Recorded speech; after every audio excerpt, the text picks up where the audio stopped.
La ciencia y sus respuestas están sobre la mesa.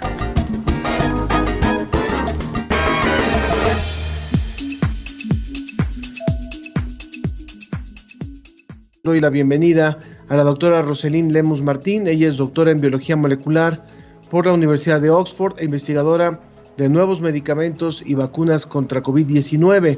Y también la doctora Lauri-Ann Jiménez Fried, doctora en ciencias médicas con especialización en microbiología por la Universidad de Harvard y jefa de laboratorio de genética molecular de la Facultad de Odontología de la UNAM. Bienvenidas, Lauri-Ann, y también Roselyn, gracias por estar con nosotros en este día. Gracias, Ángel. Gracias. Sí, muchas gracias por la invitación. Un gusto estar aquí. Muchísimas gracias. Bueno, es cierto que ya estamos en el periodo de donde empieza la influenza, donde ya está el proceso de vacunación lentísimo en el caso mexicano.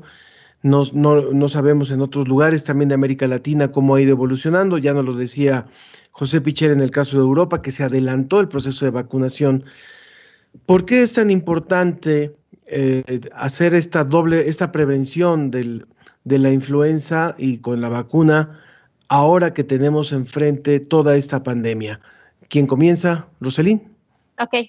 Sí, bueno, pues mira, es súper importante por la razón es que si tú tienes influenza, supongamos que tienes influenza y tienes además COVID, bueno, la enfermedad puede ser un poco más grave, ¿no? El COVID o la influenza se pueden complicar, por un lado. Por otro lado, también eso puede saturar los sistemas de salud, porque recordemos que la influenza no es tan ligera, en algunos casos sí se puede complicar y puede llegar incluso hasta la muerte.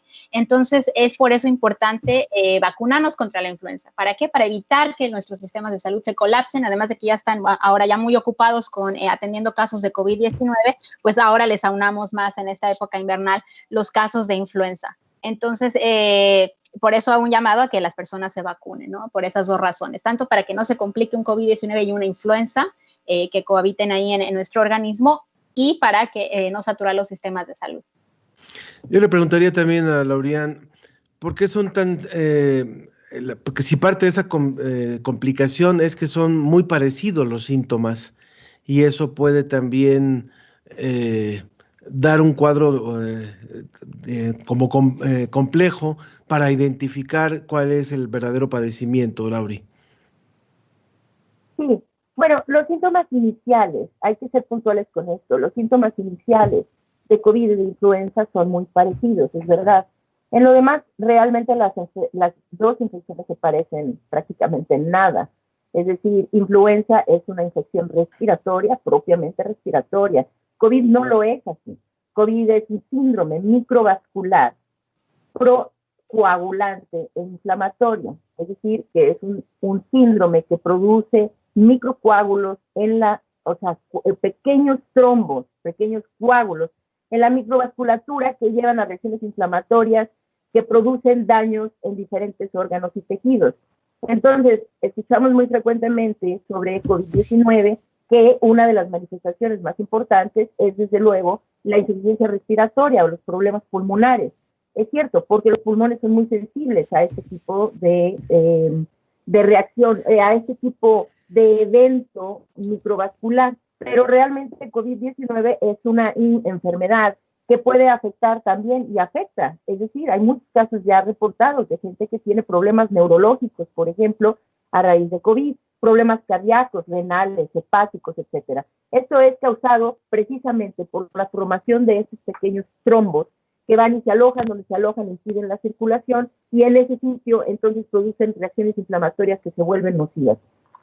Entonces, los síntomas iniciales, lo que tienen en parecido las dos enfermedades es desde luego los síntomas iniciales y su vía de transmisión, porque tanto COVID como influenza tienen esta misma vía de transmisión aérea, si se puede decir, respiratoria, sí, que es la principal. También ambas tienen la vía de transmisión por contacto, que es, vamos a decir, que el virus se queda en una superficie, alguien toca la superficie, se lleva después esa mano contaminada a la nariz, a la boca, a los ojos, se puede infectar. Esto coincide, aunque realmente la transmisión por contacto es la menos frecuente. La más frecuente es la transmisión aérea, desde luego, respiratoria. Entonces, en esto se parecen. Y los síntomas iniciales, es decir, evidentes, que vienen siendo la fiebre, la tos, el escurrimiento nasal, vamos a poner, ¿no? O sea, el escurrimiento nasal, el dolor de cuerpo, el dolor de cabeza, ese tipo de síntomas iniciales son muy parecidos en ambas enfermedades. Pero hay que recordar que COVID-19, las personas que padecen COVID-19 no siempre tienen estos síntomas al inicio. Y sin embargo, ya pueden tener algún tipo de deterioro pulmonar que es detectable solo vía, por ejemplo, tomando oximetrías. Mediante la toma de oximetría se puede detectar esto.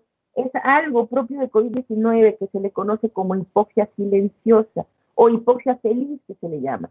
En influenza no pasa esto. Las personas que tienen hipoxia se sienten muy mal, es decir, tienen síntomas evidentes de falta de respiración, de dolor en el pecho, etcétera. Y en COVID-19 no necesariamente es así. O sea que hay que tener cuidado. Sí hay hay muchas maneras de diferenciarlas. Más, tienes toda la razón, no en los síntomas iniciales. En los síntomas iniciales se parecen mucho. Sí. Estamos conversando con Laurian Jiménez y con la doctora Roselín Lemus Martín. También nos interesa mucho preguntarles, y es parte de lo que le inquieta también al público, es ¿qué población es más susceptible o está más en riesgo con el tema de la influenza, para hablar concretamente? Roselín. Sí, para la influenza, bueno, tenemos las personas embarazadas, las mujeres embarazadas, personas mayores de 60 años, personas con condiciones crónicas, diabetes, obesidad, condiciones autoinmunes. Son las personas que se podrían complicar con la influenza. También cabe recordar que una complicación muy clara de la influenza puede ser, por ejemplo, una infección por una bacteria y entonces tienes neumonía, que eso te llevaría al hospital, ¿no? Esa sería una complicación muy común de influenza. Entonces, que también, bueno, para COVID-19 estamos viendo que se observan poblaciones similares que también están en riesgo. Claro que para COVID-19 no hay una fórmula exacta todavía que nos pueda decir quién es o cómo se va a complicar, ¿no? Depende mucho de la carga viral con la que te estás contagiando y depende mucho también de cómo reacciona tu sistema inmune, ¿no? Entonces, por eso estamos viendo con COVID-19 personas jóvenes de 28 años, de 30 años que se han complicado, que tienen encefalitis y que terminan intubándose, ¿no? Entonces, no hay una fórmula. Para influenza sí podemos determinar que sí se podría complicar más en personas mayores de 60 años y personas con enfermedades crónicas. También en niños se podría complicar y en personas embarazadas. ¿Cuál sería la recomendación frente a unos primeros síntomas? Porque entonces ahora, si hay un síntoma de fiebre, de opresión en el pecho, no se sabe cuál de las dos puede ser. Entonces, ¿cuál sería, si ahorita no se tiene la vacuna, puesto que ha sido muy lento en el caso de México el proceso de vacunación y hay muy pocos espacios donde se está aplicando, muy pocos centros donde se está aplicando? Si yo no me he podido poner la vacuna, que de hecho yo lo intenté y estuvo saturadísimo, ¿qué hacer si se tienen los primeros síntomas? Sí, perdón, Roselín. No, solo iba a comentar antes o sea, lo que nos ayudaría mucho también antes de tener la vacuna, bueno, que ya estamos siguiendo para COVID-19, es cubrebocas. El uso de cubrebocas, lavado de manos nos ayudaría. Y ahora le doy el paso a Lauri, pero eso básicamente nos ayudaría bastante. Sí, claro. Bueno, a ver, hay algo que es muy importante. En este momento de pandemia, cualquier persona que tenga síntomas o signos de cualquier cuestión respiratoria tiene que asumir que es COVID, punto. Tiene que asumir que es COVID, porque es mejor asumir que es COVID y tomar las precauciones necesarias que subestimar el problema y terminar entonces en un COVID grave que va a ser muy difícil de controlar.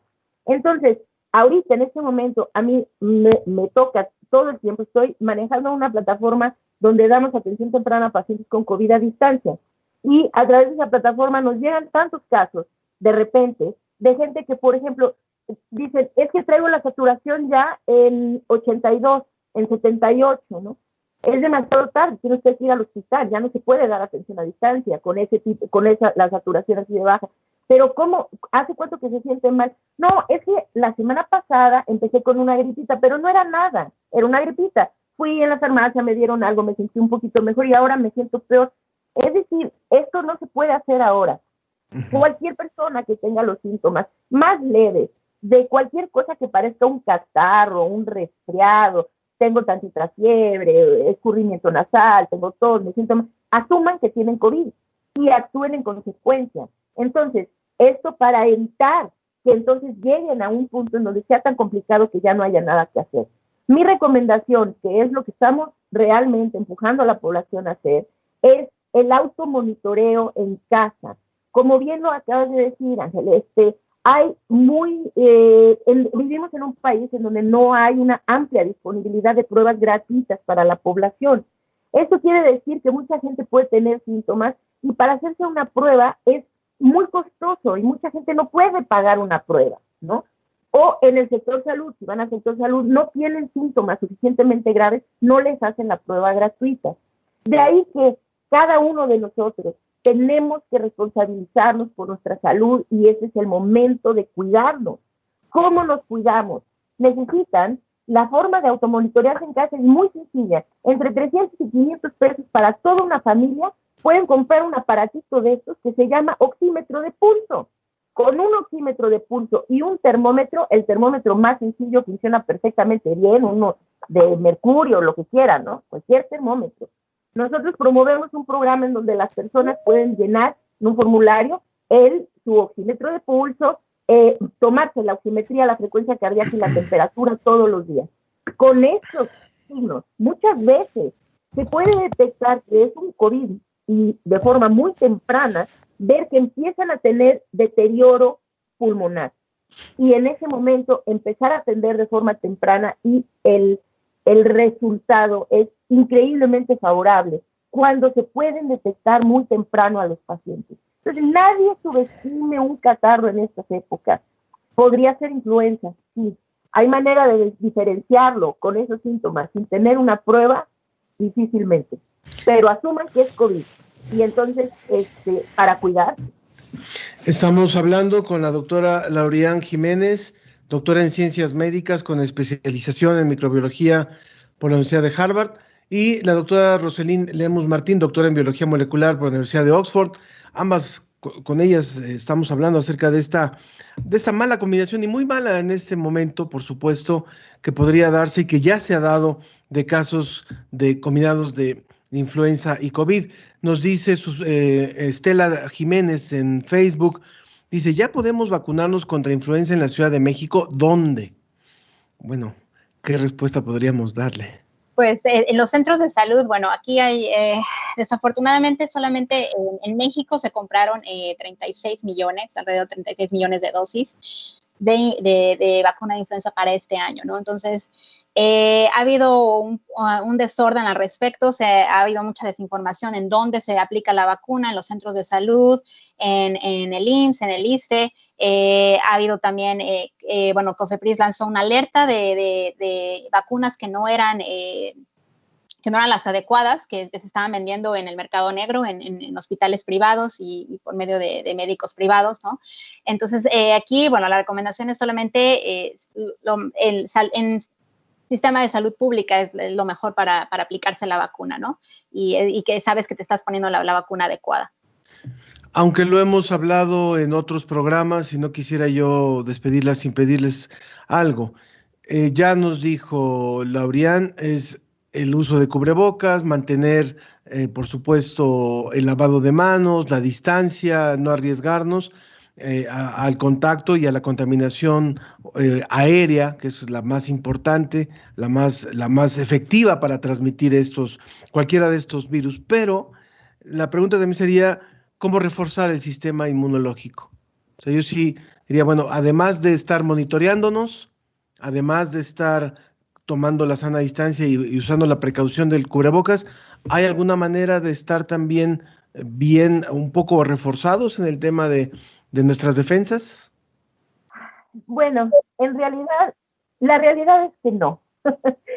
Tristemente. La gente tiene esperanzas en muchas cosas que prometen, ¿no? tómese usted un remedio de quién sabe qué, tómese un factor de no sé cuánto, tómese, y la gente cree eso, le va a dar mucha fortaleza a mi sistema inmunológico. La realidad, es decir, las evidencias científicas, la realidad es que no hay tal cosa. Es decir, nuestro sistema inmunológico, claro, ahora, ¿qué puede la gente hacer? Desde luego, llevar una vida más sana. Esto es bueno en cualquier momento, máximo si estamos en época de una pandemia. Entonces, ¿qué se puede hacer? La alimentación sana, desde luego, y hacer ejercicio diario, llevar una buena alimentación, una buena hidratación. Quizá por ahí, si la gente quiere hacer su pequeño refuerzo, tomen vitamina D, por ejemplo. Una vitamina D, pero ahora, tomar vitamina D y después decir, no, es que yo estoy protegido. Recuerdo que por ahí alguien había hablado de las nanopartículas cítricas, ¿no? Que estaba uno muy, yo estoy protegido. Alguien dice, yo estoy protegido porque tomo nanopartículas cítricas. A ver, no hay remedios milagrosos, ni protecciones milagrosas, no hay manera, ¿sí? Hay que cuidarse del contagio y no hay nada que estén tomando que los pueda hacer que se relajen en sus medidas. Nada. Es decir, nada va a prevenirles el contagio, a excepción de que utilicen cubrebocas, de que se laven frecuentemente las manos, de que guarden la distancia, de que se queden en casa si pueden. Eviten espacios cerrados, sobre todo si esos espacios tienen poca ventilación. Y eviten, desde luego, cualquier cosa que implique aglomeración de personas. Esa es la mejor manera de proteger el sistema inmune en esta época de pandemia. Nos dice Mariana Sileira en Facebook, ¿cuál es la plataforma de la que habla la doctora? Es Sí, donde están viendo. Con mucho gusto. Nuestro sitio de internet es salvemosconciencia.org. Así, salvemosconciencia, todo corrido.org. Llevamos muchos meses tratando pacientes por vía de WhatsApp con un grupo, una red de médicos. Somos altruistas, médicos voluntarios, tenemos un protocolo médico estandarizado. Ahora, lo que estamos tratando es de migrar esto y hacerlo en WhatsApp, como con poquitos pacientes, a poderlo hacer a nivel nacional de forma gratuita. Por eso pusimos la página de internet. Ahora estamos recibiendo donativos, somos la sociedad civil, ¿no? Científicos y médicos trabajando para la sociedad civil, punto, ¿no? De forma gratuita para todos. Entonces necesitamos recibir donativos suficientes para pagar la tecnología de la plataforma. Ahorita, si es algo muy urgente, se puede hacer por WhatsApp. Salvo eso, hay que esperar a tener los fondos para echar a andar la plataforma. Pero visiten nuestro sitio, tenemos mucha información sobre el automonitoreo en casa, sobre cuidados, protección contra el contagio, toda una serie de cosas. Muchas gracias. Quizá les puede ayudar. Muchas gracias, Laurian. Para cerrar, Roselín, en el Cono Sur se hicieron medidas importantes. Ellos vivieron ya el invierno hace unos meses y evitaron que se incrementaran los casos de influenza. Y nos decías también hace un momento, en México solamente se compraron 36 millones y pues somos creo que 3 veces más o casi 4 veces más. ¿Qué va a pasar? Sí, pues al estar usando, lo importante aquí es como lo comentaba también, tanto para COVID-19 como para influenza, el uso de mascarillas, el uso de cubrebocas, el lavado de manos y el distanciamiento social nos van a ayudar a reducir la propagación de los dos virus, de SARS-CoV-2 y el virus de la influenza. Entonces, al reducir, se esperaría que al usar correctamente esas medidas, pues reduciríamos los casos también de influenza, que esto pasó en el Cono Sur, en Argentina, en Chile, en Australia, que ellos ya vivieron el invierno, están terminando. Entonces, ellos se observó, de hecho, que las hospitalizaciones por influenza fueron menores y los casos también de influenza se reportaron a niveles bajos, ¿no? Entonces, eso es lo que podríamos esperar, pero solamente si usamos correctamente el cubrebocas. Eso es muy importante. El cubrebocas para influenza y para COVID-19. Por supuesto. Y si ustedes de los que dicen, no, yo no me he vacunado por años porque luego me siento un poco mal cuando me pongo la vacuna. A ver, este año no es cualquiera y hay que tomar las prevenciones. Claro, hay que ir a buscar, hay que ponerse alertas para poder tener la vacuna de la influenza, ser uno de esos 36 millones que se la puedan colocar por lo menos. Muchas gracias, Roselín Lemos, muchas gracias, Laurian, por esta... Vale la pena nada más hacer una acotación. Además de los 36 millones de vacunas del sector público, ahora en noviembre entran las vacunas del sector privado. Sí, entiendo que eso no le soluciona a todo el mundo, pero como bien lo acabas de decir, aunque sea un año, si nunca se han vacunado antes, que sea el año. Exacto. Muchas gracias por estar con nosotros en La Ciencia que Somos, por estar sobre la mesa. Muy buenos días. Gracias por la invitación.